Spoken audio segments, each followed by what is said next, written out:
მოგესალმებით უცხოესო ტელემაყურებლობო დღემშვიდობისა მეგატივს უყურებთ გადაცემაში უოდღე ქუთაისში დაიწყო პირდაპირ ამავე გადაცემის წამყვანი ნანა თეოდორაძე მაქვს პატივი და ბედნიერება რომ შემიძლია ისევ და ისევ ვიმუშაო თქვენთვის და ჩვენი შეხვედრა როგორც ცდილობდი ხოლმე ამ წლების მანძილზე იყოს ძალიან საინტერესო სხვათა შორის მე მომენატრეთ და იმედს დავიტოვებ რომ სრულ ყოფილად და სრულფასოვნად ძალიან მალე დაგიბრუნდებით იქამდე კი მინდა გითხრათ რომ დღეს ოთხშაბათია ვაგრძელებ სიამოვნებით რუბრიკას რომელსაც ნეიროჯანმრთელობა ეწოდება ამ რუბრიკის ფარგლებში სტუმრად იმყოფება დასავლეთ საქართველოს სამედიცინო ცენტრის ნეიროქირურგი ქალბატონი სალომე ცერცვაძე რომელსაც მივესალმები და მადლობას გადავხდი რომ მონაწილეობს გადაცემაში გამარჯობა სალომე გამარჯობა თავს როგორ გრძნობთ მოგესალმებით მივესალმებით თქვენს მაყურებელს კეთილი იყოს ჩემი ფეხით თქვენ სტუდიაში მოხარული ვარ ჩემი აკრა ძალიან კარგი იმედს დავიტოვებ რომ სასიამოვნო მეგობრული გადაცემა შედგება და მით უფრო ის თემა რომელზეც თქვენ ისაუბრებთ ბევრი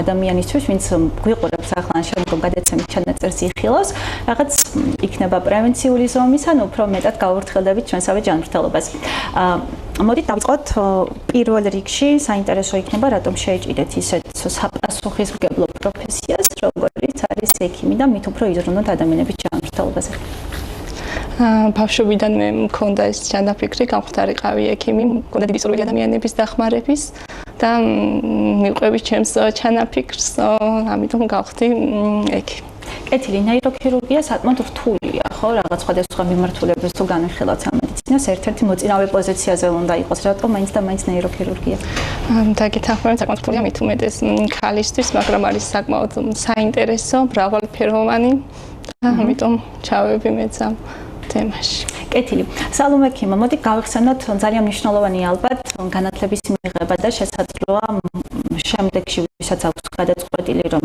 საკუთარი პროფესია მედიცინას დაუკავშირონ გვიყურებენ აბიტურიენტები. რა უნდა გაითვალისწინონ მან და მით უფრო ქალისთვის რა სირთულეები შეიძლება იყოს სამედიცინო სექტორში, მით უფრო როცა ოჯახი ყავს და პარალელურად სხვადასხვა პირობების კითხვის წესრიგში. თავიდანვე უნდა გაიაზრონ და ისმოდეთ რომ ეს პროფესია მოითხოვს დიდ მაღალ პასუხისმგებლობას, შრომას, მოტივაციას, მუდმივ განათლებას, სწავლას. ამ ყველაფრისთვის უნდა იყო მზად, როცა გემო გამოხვიდე ექიმი. კეთილი, თქვენი პირველი ნაბიჯები სამედიცინო სფეროში, რამდენი წელს ითვლის? დაახლოებით თლაც კი ამერია 13 წელია რაც სამედიცინო სფეროში. საკმაოდ დიდი დროა. ბევრი გამოცდილება დაგიგროვდებოდათ. როგორ იხსენებთ ამ 13 წელს დღევანდელი გადასახედით? ბევრი რთული მომენტები იყო, ვიცი რომ წინ კიდევ რთული მომენტები მექნება, საინტერესო, სასიამოვნო, ძალიან დამღლელი, ყველაფერი ერთად. პირველი პაციენტი თუ გახსოვთ? პირველი პაციენტი, დიახ, რა თქმა უნდა, პირველი პაციენტი ყველა ქირურგს ახსოვს და ძალიან კარგად მახსოვს მეც. ეს იყო თავის ტვინის ტრავმა, ახალგაზრდა მამაკაცი, რომლის ოპერაციაც წარმატებით დასრულდა. კეთილი.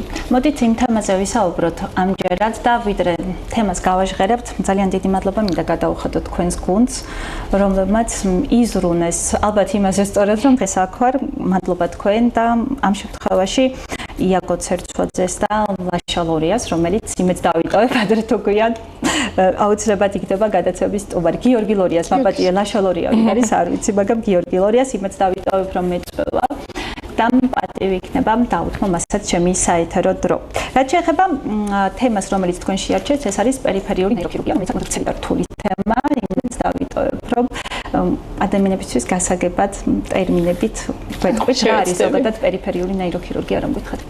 სტუდიაში არაერთხელ უსაუბრეთ ჩემს კოლეგებს ნეიროქირურგიის შესახებ, მეც განმეორდები და ვიტყვი რომ ნეიროქირურგია ფართო სპეციალობაა, რომელიც თავის თავში მოიცავს რამოდენიმე მიმართულებას, მათ შორის არის თავის ტვინის ნეიროქირურგია, ხერხემლის ნეიროქირურგია, სისხლძარღვოვანი ნეიროქირურგია, ფუნქციური ნეიროქირურგია და ჩვენი დღევანდელი თემა პერიფერიული ნეიროქირურგია.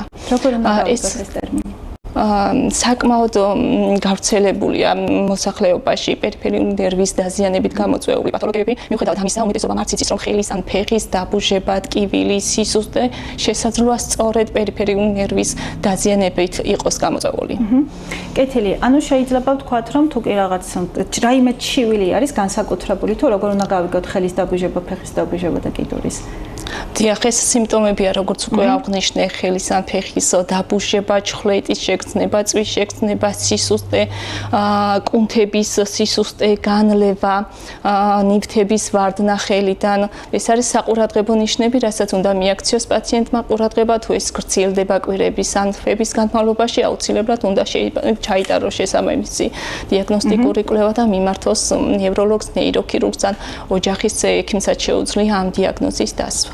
კეთილი, მაგრამ მოდით შეშინ რო არ დავნერგოთ, ალბათ ნებისმიერი ჩხლეტა და ნებისმიერი დაბუჟება აუცილებლად არნიშნავს, რომ რაღაც პერიფერიული ნერვი არის დაზიანებული. არა, რა თქმა უნდა, ამიტომ აღნიშნე თუ ის გრძელდება რამოდენიმე კვირიდან რამოდენიმე თვემდე, ამ შემთხვევაშია ეს საყურადღებო და არა რაღაც მომენტალური ეპიზოდები. როგორც ეთერს მიღმად რო გქონდა, თქვენ ბრძანეთ, რომ არსებობს გარკვეული პროფესიები, რომლისთვისაც შეიძლება იყოს დამახასიათებელი პერიფერიული ნერვის დაზიანება, რომელია ეს პროფესია, რომ გითხართ? დიახ. ეს ამ დაავადების განვითარების რისკი მაღალია იმ პირებში, ვისაც უწევთ ხელის განმეორებითი ერთფეროვანი მრავლობითი მოძრაობა, მაგალითად ეს პროფესიის წარმომადგენლები არიან მკერავები, მუსიკოსები და მათ შორის გავდივართ ჩვენც ქირურგებიც. ой, რას ამბობთ? კეთილი, ანუ არსებობს რაიმე ტიპის ბერკეტი, რომ მაგალითად აი ამ ვისთვის რუტინული სამუშაოს შესრულების დროს ან თუნდაც მუსიკოსებისთვის რომ რაიმენაირად მოხდეს თავიდან აცილება, ეს ვარჯიში შეიძლება იყოს სწორი ცხოვრება თუ აუცილებლად ნებისმიერი მათგანი შეიძლება იყოს განწერული. პრევენცია რა თქმა უნდა არსებობს, ეს არის უნდა მიაქციონ თავის ჩივილებს ყურადღება, ჩაიტანონ შესაბამისი დიაგნოსტიკური კვლევები, ფიზიკური ვარჯიში მოახდინონ, უფრო მეტად პრევენცია, მკურნალობის პრევენცია არის დროული სწორი დიაგნოსტიკა. კეთილი, ანუ შეიძლება ჩავთვალოთ, რომ ეს ზედმეტად საშიში არ არის ადამიანის ჯანმრთელობისთვის? როგორც წესი ეს დაავადება არ ითვლება სიცოცხლისთვის საშიშ მდგომარეობად, თუმცა შესაძლოა გამოიწვიოს მისი კიდურების ფუნქციური ან მოტორული მკვეთრი დარღვევა, რასაც მივყავართ პაციენტის პაციენტის ცხოვრების წესის შენელებისკენ. მაგრამ სიცოცხლისთვის საშიში როგორც წესი ეს დაავადება არ არის. სტატისტიკას რომ გადაავლოთ თვალი აი 13 წლის მანძილზე, მომართვიანობამ ამ კუთხით მოიმატა, მოიკლო თუ წარმოიდგინეთ სტატისტიკას გონი დაკვირვებისას? ბევრად გაზრდილია მომართვიანობა ჩვენს კლინიკაში, რადგან ცნობადობა ამახდა ამ დაავადებისადმი. როგორც გითხარით, ადვილია დიაგნოსტიკა, შეუძლია როგორც ნეიროქირურგს, ნევროლოგს, ასევე ტრავმატოლოგს ან ოჯახის ექიმს დაადიაგნოსტიროს ეს პათოლოგია და შესაბამისად შემდგომში გაუშვას ნეიროქირურგთან ან ნევროლოგთან. შეიძლება სიმართლეს ის მითია თუ რეალობა, რომ ახალგაზრდებისთვის არის ერთადად დამახასიათებელი? დიახ, საშუალო ასაკი დაახლოებით მოდის 30-დან 60 წლის ადამიანებში. ასევე აღსანიშნავია, რომ ქალებში უფრო ხშირი შემთხვევა დაახლოებით 2-3 ჯერ ხშირი შემთხვევა მამაკაცთან შედარებით. ეს ალბათ გამოწვეულია, თვლიან რომ გამოწვეულია თავისი ანატომიური მდგომარეობით, მდებარეობით, რადგან ქალებში გვირაბული სინდრომი ანატომიურად უფრო ვიწროა არხი, სადაც გადის ნერვი და შესაბამისად ზეწოლა ნერვზე უფრო ძლიერია ქალთა სქესის წარმომადგენლებში. უფრო ვრცლად რომ გითხრათ, გვირაბული სინდრომი რას ნიშნავს? და რამდენი ტიპის სინდრომიც არსებობს იქ? თავის ტვინისგან და ხერხემლიდან გამომავალი პერიფერიული ნერვები ადამიანის რამოდენიმე უბანში ნაწილში გაივლიან ვიწრო არხს, სადაც ნერვი თავისუფლად უნდა მოძრაობდეს, რაღაც მიზეზს და გამოხდება არხის შევიწროება და იწყება ნერვზე ზეწოლა, რის შემდგომაც ვლინდება ეს სიმპტომატიკა, რაც უკვე აღნიშნე, დაბუჟება, ტკივილი, სისუსტე, მოძრაობის გაძნელება. დიახ. კეთილი. მოვიდა თქვენამდე პაციენტი. დიახ. წინ მიდის ხო რაღაცები, შესაბამისად მიდგომებიც იცვლება, რაღაცები უმჯობესდება, მით უმეტეს თქვენს კლინიკაში ხო ამ კუთხით. როგორ ხდებოდა, იყო რაიმე დიდ დროსთან დაკავშირებული ადრე დიაგნოსტიკა და დღეს თუ შეიცვალა და რამდენად ბევრი დრო შეიძლება დასჭირდეს პაციენტს პასუხის მისაღებად? როგორც წესი, ადვილია ამ პერიფერიული ნერვის დაზიანების აღმოჩენა, შეიძლება გამოწვეული იყოს ეს ტრამვით, ნერვის სიმსივნით, გვირაბულის სინდრომით, რაც უკვე აღნიშნე, მისი დიაგნოსტიკის ოქროს სტანდარტად წარწლეულების მანძილზე და დღესაც ითვლება ელექტრონეირომიოგრაფიული კვლევა, რაც არ არის მაღალბიუჯეტური კვლევა და აქვე მინდა აღვნიშნო, რომ რეგიონის ფარგლებში მხოლოდ ჩვენს ცენტრში არის ამ კვლევის ჩატარება საჭირო, მხოლოდ ეს ერთი კვლევა რიგ შემთხვევებში საჭირო ამ დიაგნოზის დასასრულად, თუმცა დიპ დიაგნოზისთვის იშვიათ შემთხვევაში შესაძლოა დაგვჭირდეს ულტრაბგერითი კვლევა ან მაგნიტურეზონანსული ტომოგრაფია. კეთილი და რაც შეეხება უკვე მკურნალობას, მედიკამენტებით შემოვიფარგლებით თუ არის ხოლმე შემთხვევები რაღაც გართულდა და იქ აუცილებელია ქირურგიული ჩარევა. მკურნალობაც რა თქმა უნდა დამოკიდებულია დაზიანებული ნერვის ხარისხზე, ტიპზე, პაციენტის ზოგად მდგომარეობაზე, როგორც წესი თავდაპირველად იწყება მედიკამენტოზური კონსერვატიული მკურნალობა, რაც მოიცავს ტკივილის მართვას, ანთებითი არასტეროიდების მიღებას, ადგილობრივი ინექციის გაკეთებას, ფიზიოთერაპიის კურსის გაკეთებას ან კიდურის იმობილიზაციას, სხვადასხვა ტიპის ორთეზის მეშვეობით და თუ ეს მკურნალობა უშედეგოა, მეორე გზა არის ქირურგიული გზა. რომელიც ალბათ პაციენტისთვის სასურველი არის და ყველაფერს აკეთებენ ხშირ შემთხვევაში, რომ ეს ქირურგიული ჩარევა აირიდონ თავიდან. ალბათ თქვენ შემთხვევაშიც ყოფილა. რა თქმა უნდა, როცა ქირურგია არასდროს არ უნდა პაციენტს, მაგრამ ზოგჯერ არის შემთხვევები, როცა კონსერვატიული მკურნალობა უშედეგოა, პროგრესირებს ნერვის დაზიანების ხარისხი, პაციენტს აქვს ძლიერი ტკივილი, ამ შემთხვევაში აუცილებლად უნდა ჩაერიო ქირურგიულად, რადგან ამ შემთხვევაში დროს გადამწყვეტი მნიშვნელობა აქვს. დროულად უნდა დაიწყო ოპერაციის შემდგომ რეაბილიტაციის პროცესი, რომ ნერვმა აღიდგენოს სრულფასოვნად მისი ფუნქციები. კარგით, ქირურგიული ჩარევა, როგორც თქვით, არც ერთი პაციენტისთვის არ არის სასურველი და ალბათ იშვიათად გაახარებს ხოლმე ამ თუ იმ ადამიანს ეს დღის წესრიგში როცა დადგება, შეიძლება ახდენს რაიმე ტიპის გართულებები ქირურგიული ჩარევის არაში. ყველა ქირურგია არის თავის ხიფათებთან დაკავშირებული. ნაკლები გართულება ახასიათებს ამ ტიპის ჩარევებს, თუმცა ყველა ქირურგიას მოყვება ინფექციის რისკი, ნერვის დაზიანების რისკი, ინტრაოპერაციულად სისხლდენის რისკი, ნაწიბურის ჩამოყალიბების რისკი, თუმცა ძალიან დაბალია მსგავსი ტიპის ჩარევების დროს. კეთილი. ჩვენ ალბათ ხშირად გონია, რომ რაღაც ქირურგიული ჩარევის წინაშე დავდგებით, დასრულდება ოპერაცია და იქ სრულდება ყველაფერი, თუმცა იწყება ახალი ეტაპი, ან უნდა დაიწყოს ახალი ეტაპი, რასაც ეწოდება რეაბილიტაცია. ამ შემთხვევაშიც როგორც ვთქვათ, აუცილებელია, ხო? რას მოიცავს ეს რეაბილიტაცია თავის თავში?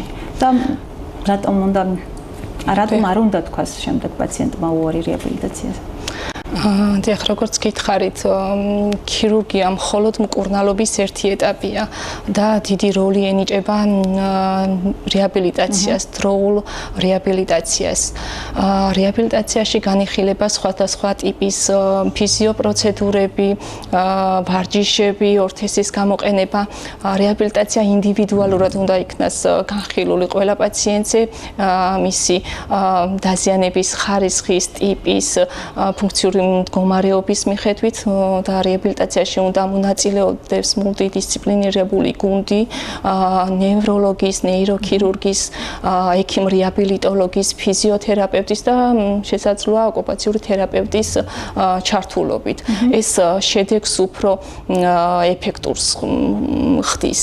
და 100%-ით ნიშნავს რეციდივისგან თავის დაზღვევას თუ რეციდივი მსგავს ქირურგიულ ჩარევას არ ახასიათებს? ძალიან დაბალ პროცენტში შესაძლოა ოპერაციები მიდამოში ჩამოყალიბდეს ნაწიბური, რასაც შემდგომ დარჩეს ტკივილი, მოყვეს ტკივილი, თუმცა ძალიან დაბალი პროცენტია. კეთილი. იცით რა მაინტერესებს? ხშირად ყავს ხოლმე გადაცემაში სხვადასხვა მიმართულებით სამედიცინო სფეროს წარმომადგენლები და ყოველთვის ამბობენ, რომ აბსოლუტურად არის გამორიცხული და არ შეიძლება ხოლმე იმ მედიკამენტების მიღება და იმ რეცეპტით სარგებლობა, რომელიცაც შეიძლება იყოს წარმოდგენილი ოჯახის წევრები, მეზობლები, ნათესავები. თქვენ შემთხვევაშიც თუ ხდება მსგავსი ტიპით თვითმკურნალობა და რამდენად აზიანებს ეს ჯანმრთელობას ან ფლანგავს დროს და მათ შორის ფინანსებს? სამწუხაროდ საქართველოში ეს პრობლემა კიდევ დღის წესრიგში დგას. Რა თქმა უნდა, პაციენტმა არ უნდა იმკურნალოს მეზობლის დანიშნულებით, რადგან ინდივიდუალურად ხდება როგორც მედიკამენტოზური მკურნალობა, ასევე რეაბილიტაციის პროცესის, ამიტომ ყველა ეტაპზე უნდა მიმართოს შესაბამის სპეციალისტს და თვითნებურად არ უნდა დაიწყოს მკურნალობა. თქვენი მიდგომები პაციენტთან როგორია? და რამდენად კარგი ფსიქოლოგი უნდა იყოს ექიმი და როგორ უნდა მოიპოვო პაციენტის ნდობა და რატომ არის მნიშვნელოვანი თუნდაც იმისათვის რომ მკურნალობა იყოს ეფექტური? პირველ რიგში მართალი ხართ პაციენტის ნდობა უნდა გქონდეს, რაც არ უნდა კარგად წარმართო მკურნალობის პროცესი თუ პაციენტს რაღაც ეჭვება შენში, ეს არ მიგვიყვანს მკურნალობის ეფექტურობამდე. ამიტომ ვცდილობ ინდივიდუალური მიდგომა მქონდეს ყველა პაციენტთან. პირველ რიგში დავიმსახურო ნდობა და ვიყო ყურადღებიანი, რაც ხო, მაგრამ ეს ხო ნდობა ხო შეიძლება არ მოხდეს ხო ეგრევე რაღაც ეს რასაც ვეძახით ხოლმე ამ კავშირს რამდენად რუტინული სამუშაო შეიძლება იყოს და დასჭირდეს ამ საათები და კვირაები და რამდენად დაუღალავი უნდა იყოს ამ შემთხვევაში ექიმი და პაციენტი რატომ უნდა უსმენდეს ექიმს და დანიშნულებას რომ შემდეგ თუნდაც ამ შემთხვევაში თქვენი გუნდის შრომა წყალში არ ჩაიყაროს პაციენტის სწორი ეს დამოკიდებულება და კომუნიკაცია გეთანხმებით ძალიან რთულია ნდობის მოპოვება, მაგრამ პაციენტი როცა ხედავს რომ შენ დაუზარელად უხსნი, იმეორებ დანიშნულებას, აძლევ რეკომენდაციას, მუდმივად ხარ სატელეფონო კავშირზე, არ გეზარება განმეორებითი ახსნა, ეს იწვევს ნელ-ნელა ნდობას პაციენტებში როგორც გასაგებად საქართველოს სამედიცინო ცენტრს როდის შეუერთდით თუ პირველი ნაბიჯები მომ დაიწყეთ? დაახლოებით 7 წლის წინ რეზიდენტურა გავიარე ევექსის ცენტრში, ჩვენს კლინიკაში, 7 წლის წინ ჩავები ნეიროქირურგიაში. თქვენს გუნდზე რას მეტყვით, რამდენად კომფორტულია, საინტერესო მათთან მუშაობა? დიახ, ძალიან მნიშვნელოვანია გუნდური მუშაობა, რადგან აქ მარტო ერთი ექიმი არ აკეთებს თავის საქმეს, მასშია ჩართული როგორც დაწყებული სანიტრიდან, ექთანი, ანესთეზიოლოგი, ქირურგი, ასისტენტი გუნდობრივად უნდა მოხდეს მუშაობა, რადგან ვერ გახვალ შედეგზე, ვერ მიაღწევ იმ შედეგს, რასაც ჩვენი კლინიკა დებს. ამიტომ ძალიან მნიშვნელოვანია გუნდური მუშაობა. ხო, თუმცა იოლად მისაღწევი არა ალბათ დამეთანხმებით. არა, ამას წლები ჭირდება, რა თქმა უნდა. ნეიროქირურგია რამდენად ამოუწურავი სფეროა? ნეიროქირურგია ყოველდღიურად ვითარდება. ახალი მიდგომა შემოდის, ახალი მასალა, ახალი ტექნიკა, ახალი აპარატურა, რასაც აუცილებლად უნდა მიყვე და განვითარდეს შენც, რადგან ნებისმიერ გზაზე შეფერხება ნიშნავს რომ უკვე ძველი მეთოდით ხდება მკურნალობა. ამიტომ მნიშვნელოვანია ყოველდღიური განვითარება და იმ გამოწვევების მიღება, რასაც თანამედროვე ნეიროქირურგია გვთავაზობს. დასავლეთ საქართველოს სამედიცინო ცენტრი რამდენად პასუხობს თანამედროვე ნეიროქირურგიის გამოძახილს? თამამად შემიძლია ვთქვა, რომ ნამდვილად თანამედროვე ტექნიკით, მიდგომით კეთდება ოპერაციები, მუდმივად ჩართულია ჩვენი გუნდის სხვადასხვა პრეზენტაციებში, ეხლაც ამ თვის ბოლოს, აგვისტოს ბოლოს რამოდენიმე ნეიროქირურგი მივდივართ რიგაში, სადაც ტარდება თავის ტვინის მოცულობითი წარმონაქმნის შესახებ კონფერენცია, ვიღებთ მონაწილეობას და ყოველდღიურად ვითარდებით. კეთილი. ექიმებიც ადამიანები ხართ, ხო, როგორც ჟურნალისტები და ტელეწამყვანები მათ შორის. როგორ ხდება მობილიზება ოპერაციიდან ოპერაციამდე, იმიტომ რომ ვიცი რომ დღეს მანძილზე რამდენიმე ოპერაციის ჩატარება გიწევთ ხოლმე. კი, ძალიან მიკვრის ხოლმე ეს საკითხი პირადად მე ძალიან რთულია, თუმცა გადანაწილებული გვაქვს ფუნქციები და გუნდური მუშაობა გვეხმარება ამ ყველაფერში. გამკლავდეთ ჩვენი დღის განრიგს, რაც საკმაოდ რთულია. დილის 8 საათიდან იწყება ოპერაციები, მზადება რა თქმა უნდა უფრო ადრე ხდება და შესაძლოა მეორე დღემდეც კი გაგრძელდეს დავრჩეთ კლინიკაში. ანუ ეს არის პროფესია, რომელიც თავგანწირვას და საერთოდ ყველაფრის დავიწყებას მოითხოვს? დიახ. ოჯახურ ამბებთან როგორ ახდენთ ადაპტირებას? დაახლოებით 8 თვეა რაც შექმენი ოჯახი, ჩემი მეუღლეც სამედიცინო სფეროს წარმომადგენელია და ამ ეტაპზე გაგებით ეკიდება ჩემს განრიგს. ხო, ძალიან რთულია ალბათ, მაგრამ როცა პროფესია გიყვარს, სხვაგვარად არ გამოდის. ძალიან რთულია, მაგრამ მოითხოვს ჩემი პროფესია ამ ყველაფერს და მეც ამისთვის მზად ვიყავი. სხვა ინტერესები თუ დრო გრჩებათ, რა არის მედიცინის გარდა? ამ განსხვავებული თქო.